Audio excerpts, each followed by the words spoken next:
students. I'm in my new office, also known as my bedroom. Don't you love it? So woodsy. Anyhow, today it's time for another installment of James and the Giant Peach. I'm going to read chapters 23 and 24 to you. Chapter 23 begins on page 71. Please read along with me.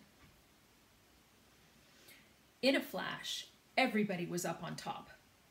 "Oh, isn't it beautiful?" they cried. "What a marvelous feeling! Goodbye, sharks! Oh boy, this is the way to travel!"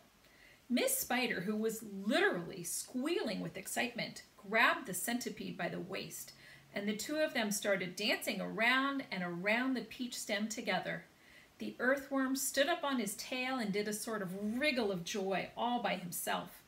The old green grasshopper kept hopping higher and higher in the air. The ladybug rushed over and shook James warmly by the hand.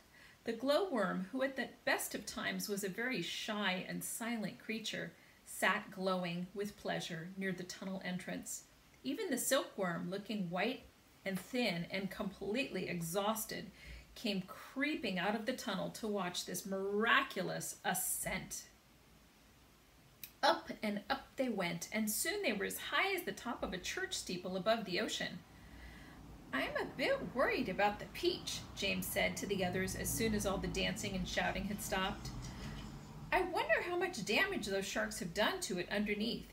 It's quite impossible to tell from up here." "Why don't I go over the side and make an inspection?" Miss Spider said. "It'll be no trouble at all, I assure you." And without waiting for an answer, she quickly produced a length of silk thread and attached it to the end of the peach stem. "I'll be back in a jiffy," she said, and then she walked calmly over to the edge of the peach and jumped off, paying out the thread behind her as she fell. The others crowded anxiously around the place where she had gone over. "Wouldn't it be dreadful if the thread broke?" the ladybug said. There was a rather long silence. "Are you all right, Miss Spider?" shouted the old green grasshopper. "Yes, thank you," her voice answered from below. "I'm coming up now." And up she came, climbing foot over foot up the silk thread, and at the same time tucking the thread back cleverly into her body as she climbed past it. "Is it awful?" they asked. "Is it all eaten away? Are there great holes in it everywhere?" Miss Spider clambered back onto the deck with a pleased but also rather puzzled look on her face. "You won't believe this," she said, but actually there's hardly any damage down there at all. The peach is almost untouched. There are just a few tiny pieces out of it here and there, but nothing more." "You must be mistaken," James told her. "Of course she's mistaken," the centipede said. "I promise you I'm not," Miss Spider answered. "But there were hundreds of sharks around us. They churned the water into a froth. We saw their great mouths opening and shutting." "I don't care what you saw," Miss Spider answered. "They certainly didn't do much damage to the peach." "Then why did we start sinking?" the centipede asked. "Perhaps we didn't start sinking," the old green grasshopper suggested. "Perhaps we were all so frightened that we simply imagined it." This, in point of fact, was closer to the truth than any of them knew. A shark, you see, has an extremely long, sharp nose, and its mouth is set very awkwardly underneath its face and a long way back. This makes it more or less impossible for it to get its teeth into a vast, smooth... I lost my spot, being too expressive there. A vast, smooth, curving surface such as the side of a peach. Even if the creature turns onto its back, it still can't do it because the nose always gets in the way. If you have ever seen a small dog trying to get its teeth into an enormous ball, then you will be able to imagine roughly how it was with the sharks and the peach. "It must have been some kind of magic," the ladybug said. "The holes must have healed up by themselves." "Oh, look! There's a ship below us!" shouted James. Everybody rushed to the side and peered over. None of them had ever seen a ship before. "It looks like a big one. It's got 3 funnels. You can even see the people on the decks. Let's wave to them. Do you think they can see us?" Neither James nor, and we had the word nor in our work today. Let's check out this sentence. Neither James nor any of the others knew it, but the ship that was now passing beneath them was actually the Queen Mary sailing out of the English Channel on her way to America. And the Channel is just the water in between England and the rest of Europe, you know, France and stuff like that. On the bridge of the Queen Mary, the astonished captain was standing with a group of his officers, all of them gaping at the great round ball hovering overhead. "I don't like it," the captain said. "Nor do I." "Nor," said the first officer. "Do you think it's following us?" said the second officer. "I tell you I don't like it," muttered the captain. "It could be dangerous," the first officer said. "That's it," cried the captain. "It's a secret weapon. Holy cats!" "Send a message to the Queen at once. The country must be warned, and give me my telescope." The first officer handed the telescope to the captain. The captain put it to his eye. "There's birds everywhere," he cried. "The whole sky is teeming with birds. What in the world are they doing? And wait a second. There are people on it. I can see them moving. There's do I have this darn thing focused right? It looks like a little boy in short trousers." "Yes, I can distinctly see a little boy in short trousers standing up there, and there's a sort of giant ladybug." "Now just a minute, Captain," the first officer said. "And a colossal green grasshopper." "Captain," the first officer said sharply. "Captain, please." "And a mammoth spider." "Oh dear, he's been at the whiskey again," whispered the second officer. "And a simply enormous centipede!" screamed the captain. "Call the ship's doctor," the first officer said. "Our captain is not well." A moment later, the great round ball disappeared into a cloud, and the people on the ship never saw it again. Chapter 24. But up on the beach itself, everyone was still happy and excited. "I wonder where we'll finish up this time," the earthworm said. "Who cares?" they answered. "Seagulls always go back to the land sooner or later." Up and up they went, high above the highest clouds, the peach swaying gently from side to side as it floated along. "Wouldn't this be a perfect time for a little music?" the ladybug asked. "How about it, old grasshopper?"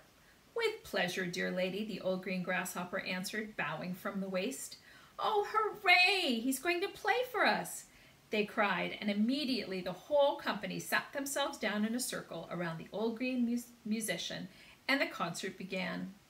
From the moment that the first note was struck, the audience was completely spellbound. And as for James, never had he heard such beautiful music as this. In the garden at home on summer evenings, he had listened many times to the sound of grasshoppers chirping in the grass, and he had always liked the noise that they made. But this was a different kind of noise altogether. This was real music. Chords, harmonies, tunes, and all the rest of it. And what a wonderful instrument the old green grasshopper was playing on. It was like a violin. It was almost exactly as though he were playing upon a violin. The bow of the violin, the part that moved, was his back leg. The strings of the violin, the part that made the sound, was the edge of his wing. He was using only the top of his back leg, the thigh, and he was stroking this up and down against the edge of his wing with incredible skill, sometimes slowly, sometimes fast, but always with the same easy flowing action. It was precisely the way a clever violinist would have used his bow, and the music came pouring out and filled the whole sky around them with magic melodies. When the first part was finished, everyone clapped madly, and that doesn't mean they were mad, they were very enthusiastic. And Miss Spider stood up and shouted, "Bravo! Encore! Give us some more!" "Did you like that, James?" the old green grasshopper asked, smiling at the small boy. Oh, I loved it, James answered. It was beautiful. It was as though you had a real violin in your hands. A real violin, the old green grasshopper cried. Good heavens, I like that. My dear boy, I am a real violin. It is part of my own body. But do all grasshoppers play that music on violins the same way as you do? James asked him. No, he answered, not all. If you want to know, I happen to be a short-horned grasshopper. I have 2 short feelers coming out of my head. Can you see them? There they are. They are quite short, aren't they? That's why they call me a shorthorn. We shorthorns are the only ones who play our music in the violin style using a bow. My longhorned relatives, the ones who have long curvy feelers coming out of their heads, make their music simply by rubbing the edges of their 2 top wings together. They are not violinists, they are wing rubbers. And a rather inferior noise these wing rubbers produce too, if I may say so. It sounds more like a banjo than a fiddle. How fascinating this all is, cried James. And to think that up until now I had never even wondered how a grasshopper made his sounds. My dear young fellow, the old green grasshopper said, gently, there are a whole lot of things in the world of ours that you haven't started wondering about yet. Where, for example, do you think that I keep my ears? Your ears? Why, in your head, of course. Everyone burst out laughing. You mean you don't even know that? Cried the centipede. Try again, the old green grasshopper said the old green grasshopper, smiling at James. You can't possibly keep them anywhere else. Oh, can't I? Well, I give up. Where do you keep them? Right here, the old green grasshopper said, one on each side of my tummy. It's not true. Of course it's true. What's so peculiar about that? You ought to see where my cousins, the crickets and the katydids, keep theirs. Where do they keep them? In their legs. One in each front leg, just below the knee. You mean you didn't know that either? The centipede said scornfully. You're joking, James said. Nobody could possibly have his ears in his legs. Why not? Because it's ridiculous, that's why. You know what I think is ridiculous, the centipede said, grinning away as usual. I don't mean to be rude, but I think it's ridiculous to have ears on the side of one's head. It certainly looks ridiculous. You ought to take a peek in the mirror some day and see for yourself. Pest, cried the earthworm. Why must you always be so rude and rambunctious to everyone? You ought to apologize to James at once. I shall leave off there.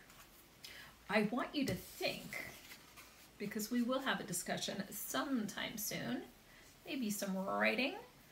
How has James changed since the beginning of the book? So in, I would say, all stories, the main characters have experiences and they change from the beginning of the story to the end of the story because of the experiences they have and the thinking that they've done. How has James changed, in your opinion? Happy reading.